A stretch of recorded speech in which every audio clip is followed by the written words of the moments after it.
Hello students, हमारा अगला topic है कि बेंजीन वलय पर इलेक्ट्रॉन प्रतिस्थापन अभिक्रियाएं। बेंजीन वलय पर जो इलेक्ट्रॉन प्रतिस्थापन अभिक्रियाएं होती हैं वो किस प्रकार से संपन्न होती हैं उनको हम समझेंगे इस चैप्टर के अंदर। वो सारी अभिक्रियाएं आपके सामने बोर्ड पर हैं जो मैं एक एक करके आपको रिएक्शन समझाऊंगा। इससे पहले हमने जो टॉपिक पढ़ा था वो पढ़ा था कि जो क्लोरोबेंजीन होती है वो अनुनाद प्रभाव दर्शाता है। अनुनाद प्रभाव का मतलब है कि वो प्लस आर प्रभाव दर्शाता है। प्लस आर प्रभाव दर्शाने के कारण क्या होता है कि जो बेंजीन वलय है आने वाले इलेक्ट्रॉन स्नेही को या तो ऑर्थो स्थिति पर या पैरा स्थिति पर प्रतिस्थापित करती है, या ऑर्थो और पैरा स्थिति दोनों पर ही प्रतिस्थापित करती है। इसी टॉपिक को हम यहाँ पर समझेंगे। इसके अलावा उल्मान अभिक्रिया के बारे में, फिटिंग अभिक्रिया के बारे में, वुल्टस फिटिंग अभिक्रिया के बारे में समझेंगे। देखिए सामने बोर्ड पर सबसे पहले बेंजीन वलय पर इलेक्ट्रॉन स्नेही प्रतिस्थापन अभिक्रिया। रिएक्शन का मतलब है अभिक्रिया। तो हैलोजनीकरण है सबसे पहले, हैलोजनीकरण। तो हैलोजनीकरण में क्या होता है कि क्लोरोबेंजीन को लेते हैं। किसको लेते हैं? क्लोरोबेंजीन को। बेंजीन की संरचना बनाई, ऊपर क्लोरीन लगा दिया, सूत्र किसका बन गया? क्लोरोबेंजीन का। अब क्लोरोबेंजीन की अभिक्रिया किससे करवा रहे हैं? डाइक्लोरीन से, Cl2 से। डाइक्लोरीन से करवा रहे हैं किसकी उपस्थिति में? FeCl3 की उपस्थिति में। जब FeCl3 की उपस्थिति में करवाते हैं तो मैंने पहले बताया था कि जो क्लोरोबेंजीन है वो इलेक्ट्रॉन स्नेही को ऑर्थो और पैरा स्थिति पर प्रतिस्थापित करता है। तो यहां पर जो Cl है, यहां पर जो Cl है इसको एक बार तो इसने ऑर्थो स्थिति पर क्या कर दिया?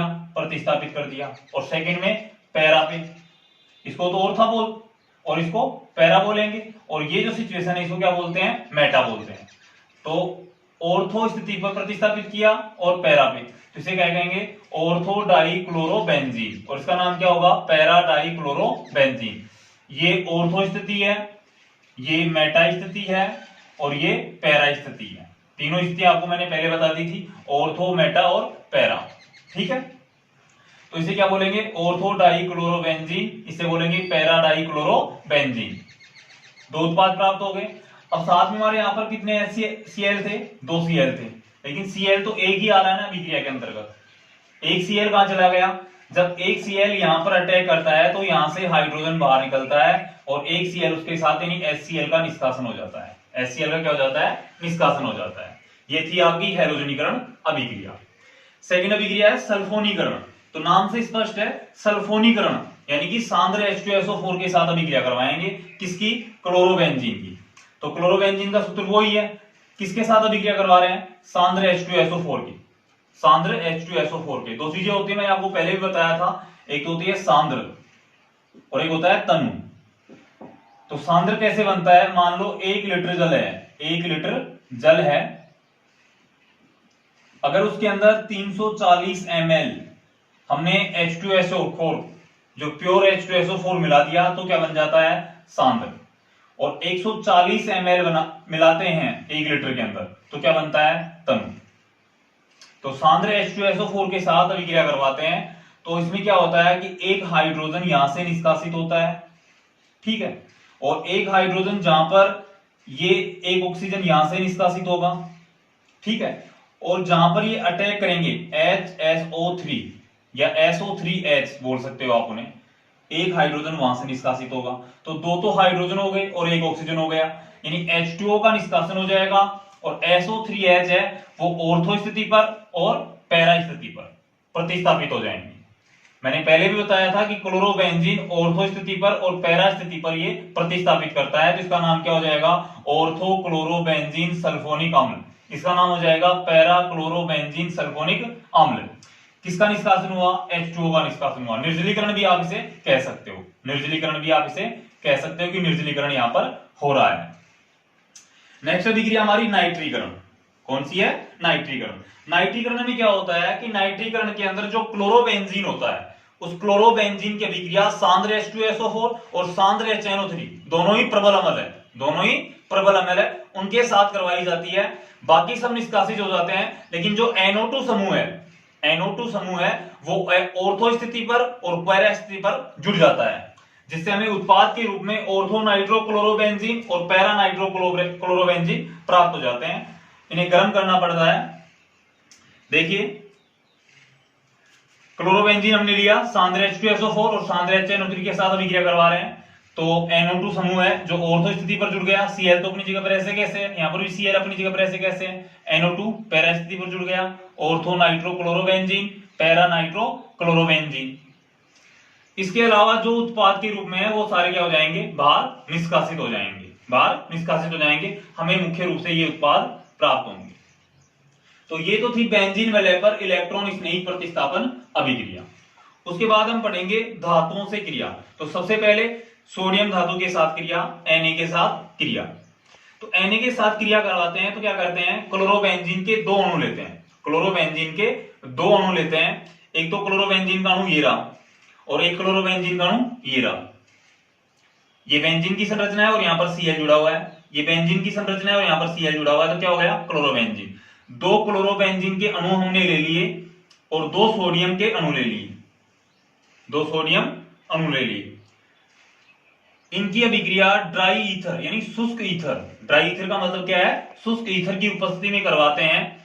तो यहां से क्या होता है, 2NaCl, 2NaCl का निष्कासन हो जाता है। दोनों तो Na और दो Cl परमाणु, इनका निष्कासन हो जाएगा। अब यहां पर भी क्या बच गया, बेंजीन वेल है, यहां पर भी क्या बच गई, बेंजीन वेल है, दोनों जुड़ जाएंगी, किसका निर्माण हो जाएगा, डाइफेनिल का। किसका निर्माण हो जाएगा, डाइफेनिल का। बाहर क्या निकल गया, 2NaCl, बाहर क्या निकल गया, 2NaCl। इस रिएक्शन को क्या कहते हैं, फिटिंग रिएक्शन, फिटिंग अभिक्रिया। इस अभिक्रिया को क्या कहते हैं, फिटिंग अभिक्रिया। आपको एग्जाम में फिटिंग अभिक्रिया के नाम से भी पूछ सकता है, या फिर धातु के साथ अभिक्रिया में ये कह सकता है कि जब सोडियम धातु क्लोरोबेंजीन के साथ अभिक्रिया करती है तो उत्पाद के रूप में क्या प्राप्त होता है। इस प्रकार से रिएक्शन आपको दे सकता है। इसके अलावा दूसरी रिएक्शन आती है वुल्टज फिटिंग अभिक्रिया, वुल्टज फिटिंग अभिक्रिया।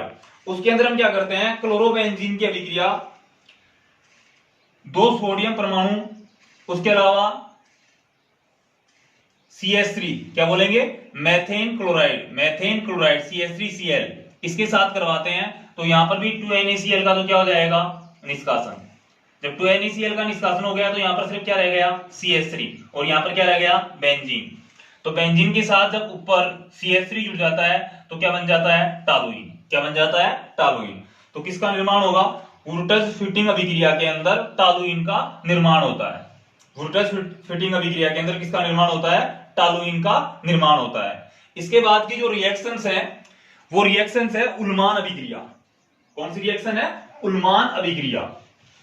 उल्मान अभिक्रिया के अंतर्गत क्या होता है कि जो हम इससे पहले क्लोरोबेंजीन ले रहे थे, लेकिन अब लेंगे क्लोरो आयोडाइड, क्लोरो आयोडाइड। और क्लोरो आयोडाइड की अभिक्रिया है जो किसके साथ करवाते हैं, कॉपर के साथ। किसके साथ करवाते हैं, कॉपर के साथ। तो कॉपर के साथ करवाने पर भी क्या प्राप्त होगा, डाइफेनिल प्राप्त होगा और CuI2 का निष्कासन होगा। जैसे मैं आपको एग्जांपल देके बता रहा हूं, उल्मान अभिक्रिया। कौन सी अभिक्रिया है, उल्मान रिएक्शन। वैसे इसे कहते हैं कॉपर के साथ अभिक्रिया, कॉपर के साथ रिएक्शन, कॉपर के साथ रिएक्शन वैसे बोलते हैं उल्मान रिएक्शन। तो जो कॉपर के साथ अभिक्रिया करवाते हैं तो हम सबसे पहले क्या लेंगे, आयोडोबेंजीन। आयोडोबेंजीन किसके साथ अभिक्रिया करवा रहे हैं, कॉपर के साथ। कॉपर के साथ अभिक्रिया करवा रहे हैं, इसकी साथ में दो अणु लेंगे आयोडोबेंजीन के, जैसा कि मैंने पहले उसके अंदर लिए थे उसी प्रकार से।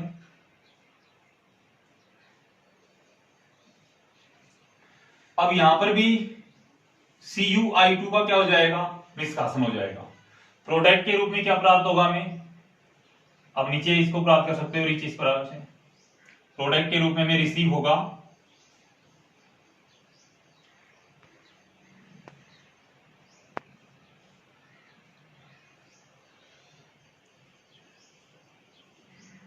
क्या नाम है इसका, डाइफेनिल, डाइफेनिल। बाहर किसका निष्कासन हुआ है, CuI2, एक कॉपर है और दो आयोडीन है, तो निष्कासन किसका हो गया, CuI2 का। CuI2 का निष्कासन हो गया। इसे हम क्या कहेंगे, उल्मान रिएक्शन। क्या कहते हैं इसे, उल्मान रिएक्शन। आगे देखते हैं वो टॉपिक इसके अंदर। उल्मान रिएक्शन के बाद इस लेसन के अंदर जो टॉपिक आता है वो है Mg के साथ अभिक्रिया। Mg के साथ अभिक्रिया करवाएंगे तो एक तरह से गिरनियार अभिकर्मक हमें प्राप्त होगा, क्योंकि हम ब्रोमोबेंजीन को लेते हैं सबसे पहले। ब्रोमोबेंजीन का सूत्र होता है, बेंजीन की संरचना बनाते हैं सबसे पहले, और यहां से ब्रोमीन जुड़ा हुआ है। कौन जुड़ा हुआ है? ब्रोमीन जुड़ा हुआ है। Mg के साथ रिएक्शन टॉपिक के रूप में हम ये डाल देंगे। ब्रोमोबेंजीन लिया है और इसकी अभिक्रिया किसके साथ करवा रहे हैं हम? मैग्नीशियम के साथ। किसकी उपस्थिति में? शुष्क ईथर की उपस्थिति में। मैग्नीशियम के साथ अभिक्रिया करवाते हैं ड्राई ईथर की उपस्थिति में। ड्राई ईथर, जब ड्राई ईथर की उपस्थिति में इसकी अभिक्रिया करवाते हैं तो हमें क्या प्राप्त होता है? गिरनियार अभिकर्मक, जिसे फेनिल मैग्नीशियम ब्रोमाइड भी कह सकते हैं।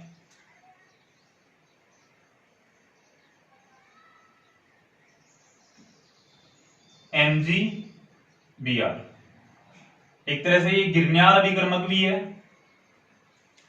गिरनियार अभिकर्मक। और वैसे अगर इसको हम नाम देना चाहें तो नाम क्या देंगे इसे?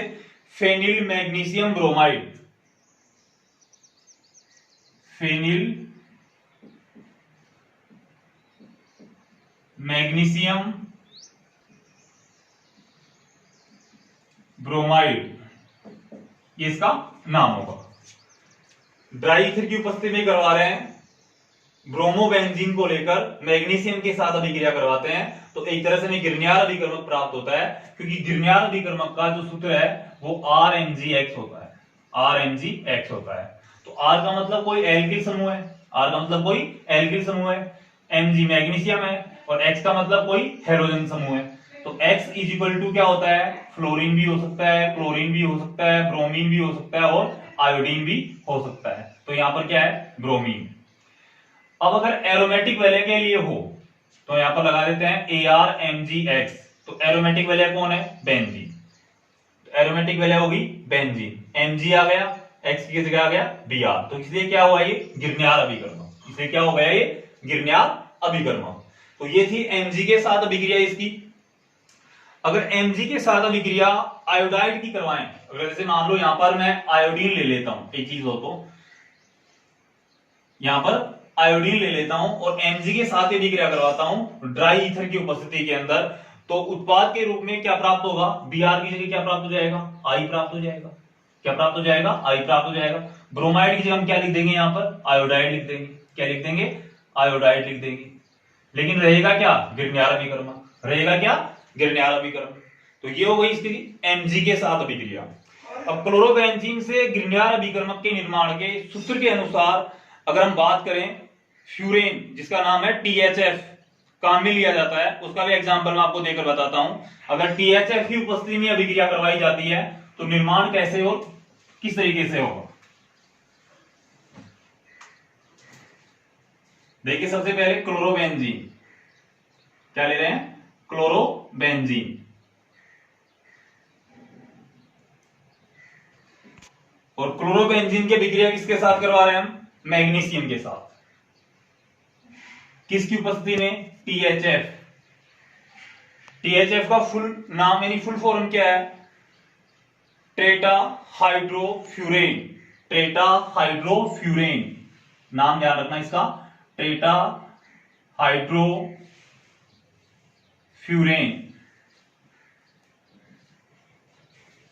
टेट्रा हाइड्रोफ्यूरेन, इसकी उपस्थिति में अगर अभिक्रिया करवाते हैं तो हमें गिरनियार अभिकर्मक प्राप्त हो जाता है, जिसका नाम है फेनिल मैग्नीशियम क्लोराइड।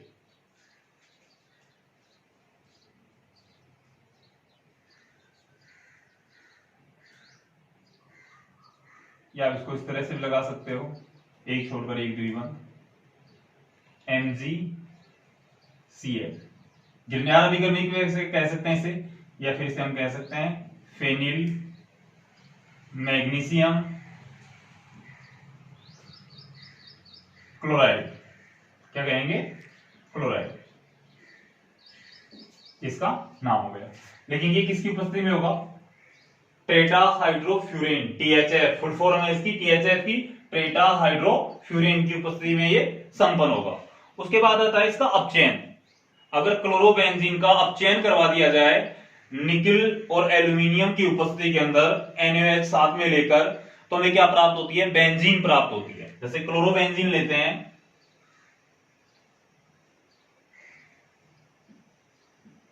क्लोरोबेंजीन करवा क्या रहे हैं, अपचयन। क्या करवा रहे हैं, अपचयन। अपचयन किससे होगा, हाइड्रोजन से। हाइड्रोजन के अणु ले लिए, उपस्थिति किसकी ले रहे हैं, निकिल, एल्यूमिनियम, NaOH, NaOH। तो हमें क्या प्राप्त होगा, बेंजीन। क्या प्राप्त होगा, बेंजीन। ये बेंजीन की संरचना आप इसे इस तरह से डिनोट कर सकते हो, बेंजीन प्राप्त होगा। अब निष्कासित क्या होंगे यहां से, बेंजीन के साथ निष्कासित के अंदर सिर्फ HCl का निष्कासन होगा। किसका निष्कासन होगा, HCl का निष्कासन होगा। Cl परमाणु और यहां से हाइड्रोजन परमाणु, तो निष्कासन होगा सिर्फ HCl का। इस प्रकार से अपचयन के द्वारा क्या प्राप्त कर सकते हैं, हम बेंजीन प्राप्त कर सकते हैं अपचयन के द्वारा। उसके बाद इस टॉपिक में आते हैं नाभिक स्नेही प्रतिस्थापन अभिक्रिया। नाभिक स्नेही प्रतिस्थापन अभिक्रिया, मिनट, नाभिक स्नेही